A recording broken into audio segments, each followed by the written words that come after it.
Good evening, ladies and gentlemen, and welcome to Jared Powley's Fragrance Reviews. Tonight we're going to be looking at a fragrance from the house of Bulgari.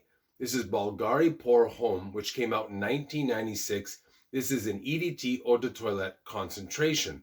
So I have quite the history with this fragrance because it has been one that has intrigued me for many years. In the sense is, I don't think there's any other fragrance that varies more wildly between batches than this one. The only other two I can think of is Acqua de Jo or Terre de Hermes. But this fragrance, this particular bottle, I got at an antique shop and I sprayed it, and it was so much power compared to the other formulations. And I thought, well, it's gonna die off like the other ones. 3 or 4 hours later, it was still pushing. I went back and I bought the bottle. I can honestly tell you there are many fragrances in my collection that I absolutely love, but I would never buy a second bottle. If I could get more of this batch number, I would buy 5 or 6. It is that good. This is a very pleasing, gentle scent with still great power.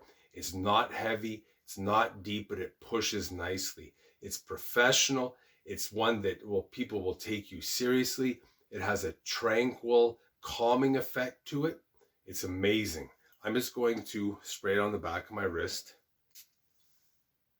So initially there's a very slight alcohol scent, but it disappears within a few seconds.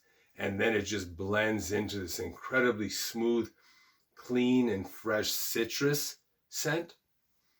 Later on, as it dries down, it still retains the citrus, but it's even smoother and has a slight muskiness.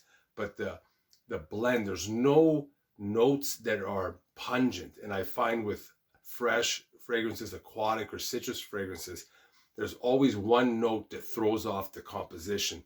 This one is perfection, in my opinion, for the blend.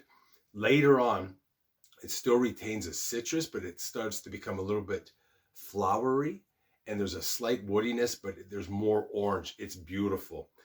This is a confident scent. I would say gentlemen 25 and up can wear it. It's a scent of success and maybe the best office fragrance I have ever put my nose to.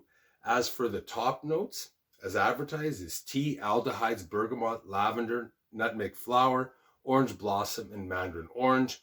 The mid notes are pepper, iris, guaiac wood, coriander, Brazilian rosewood, cyclamen, geranium, cardamom, and carnation. The base notes are musk, vetiver, cedar, oak moss, amber, and tonka bean. Sometimes when I smell this particular formulation, there is a bit of a resemblance to older batches of Creed Original Vetiver, but with a different twist. It's that it has like that niche quality. And like I said, this is something that this particular bottle I'm going to treasure and use only in the most special circumstances. As for the performance, I got 7 or 8 hours. It has very nice scent trails and a scent bubble. And this, my final thoughts on this particular formulation is the most perfectly balanced, well-blended, fresh scent I have ever tried. And this is from a guy that is not overly fond of fresh scents, citrus or aquatic, like I said, because there's always the one note that is pungent and it ruins the composition. But this is just continual, like it develops in a way that it's just blending, and it just seems to get smoother and smoother and more pleasant. It's an amazing scent.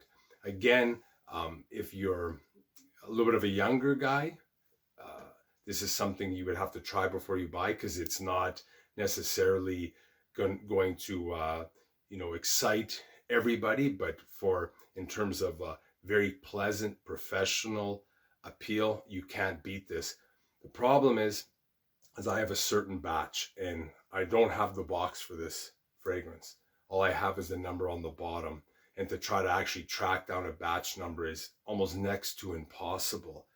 But with that said, the newer formulations are nothing close to this. And when I tried it, if I didn't mention earlier, when I tried this fragrance at the antique shop, I went to a department store and I'm like, this is not the same. I tried the Intense Pour Homme. and the conventional pour home, and there was no resemblance to it. So again, if you ever can find a vintage bottle, take a spray. And if you this is a fragrance you do like, the recent formulation, you will love the vintage. So in my opinion, this was probably somewhere in maybe an original formulation, possibly a tester from the mid-late 90s. So if you like this video, hit the like button, the subscribe button, notification bell. Any comments or questions, leave them down below, and I will always answer you back. Thanks for watching. Bye for now.